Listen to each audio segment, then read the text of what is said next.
ร้อนไหมร้อนไหม คือจริงๆแล้วมันร้อนไหมพี่พอขับไปแล้วสักพักร้อนไหม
ต้องเอาของลงก่อนหรือเปล่า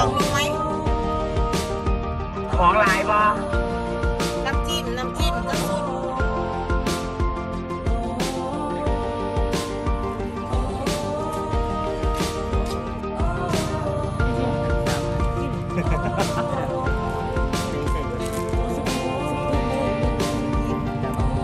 มีเหรอ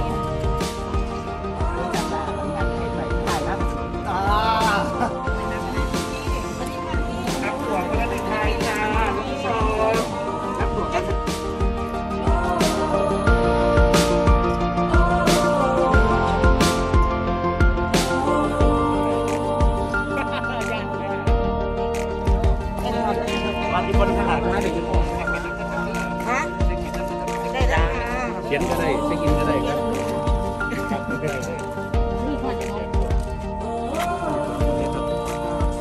เราอีสานเนี่ยนี่คืออย่างแม่ค่ะนี่ผู้เดียวเลยครับเมื่อไหร่เลยอีสานผู้เดียวแว่นไปไหนอุ้ยแว่นในกระเป๋ามองเห็นหรือเปล่ามองไม่เห็นจ้ะอ้าวเมื่อกี้ใส่คอนแทคเลนส์อ๋อไปไหนเนี่ยไปล่องเรือเด้อไปดูปลาวาฬเด้อไปดูปลาวาฬเด้อพี่บูเด้อดูปลาวาฬเลยเหรอปลาวาฬจ้ะแล้วก็ไปดูตะภาพไปดูนี่ทะเลอะไรนะวันนี้จะมาไปดูดุกอุยพี่บูจะไปดูดุกอุยไม่ใช่จะขึ้นเรืออย่างนี้ไปกินหมกปลาซิวไม่ได้เลยหมกปลาซิวไปดูดุกอุยชาวบ้านหนึ่ง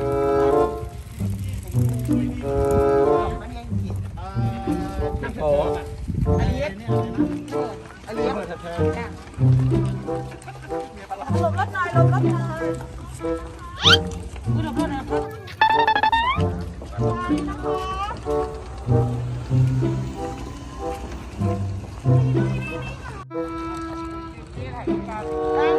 ค่ะ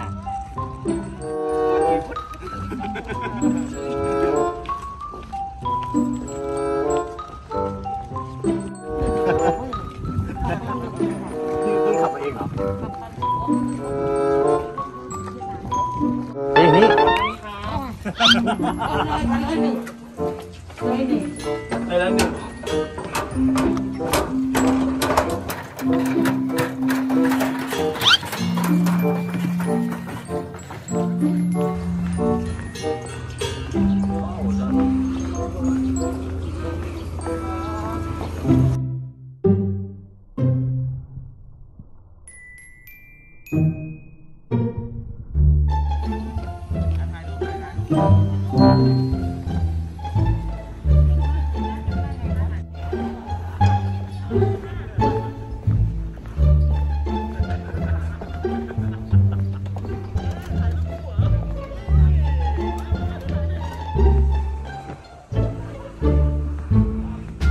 ที่เราจะไปนะฮะ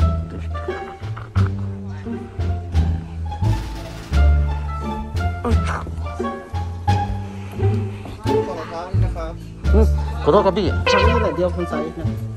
ถอดนี่เดี๋ยวใส่เองคือ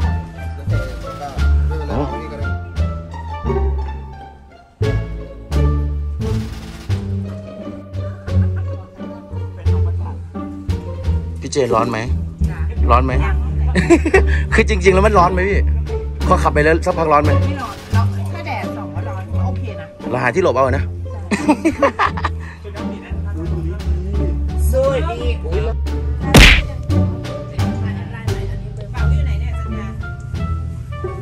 ไว้ห้องน้องเลยพี่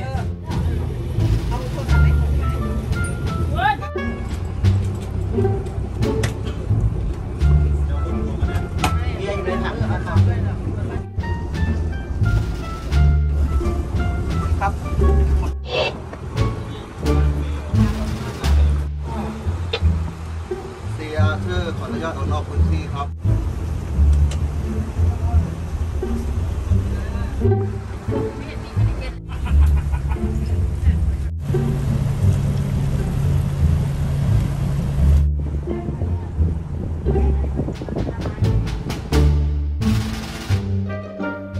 พี่เมย์อยู่ไหนคะ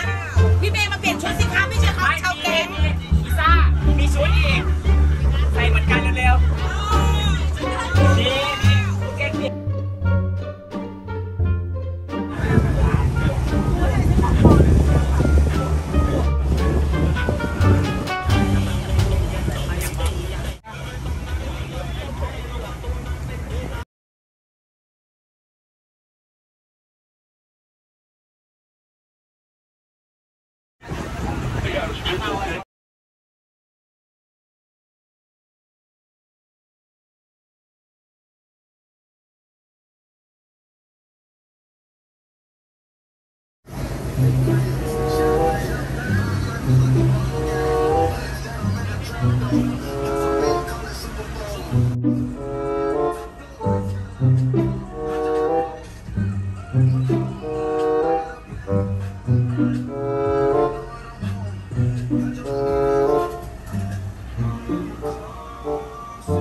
ได้น้ำดาว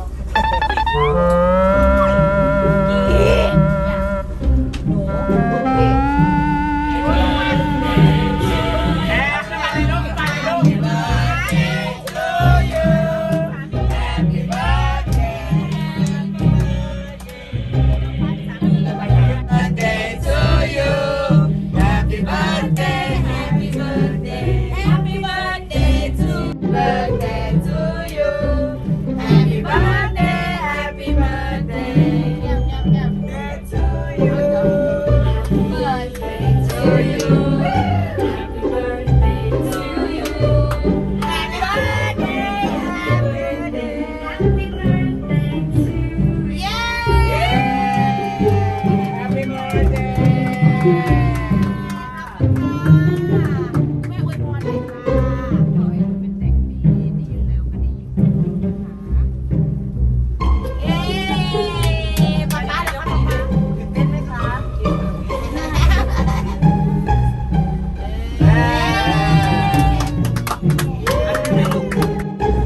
เรื่องอะไรอ่ะวิทยาศาสตร์ไหมหรือว่าหนัง It's a fantasy right sci-fi อ๋อหนังเกี่ยวกับอะไรว้าไม่ลูก ร้านน้องสาวเขาจะทำเพลงให้หนูตลอดเวลาไปแบบสำคัญอะไรก็จะบอกใช่ค่ะนี่อันนี้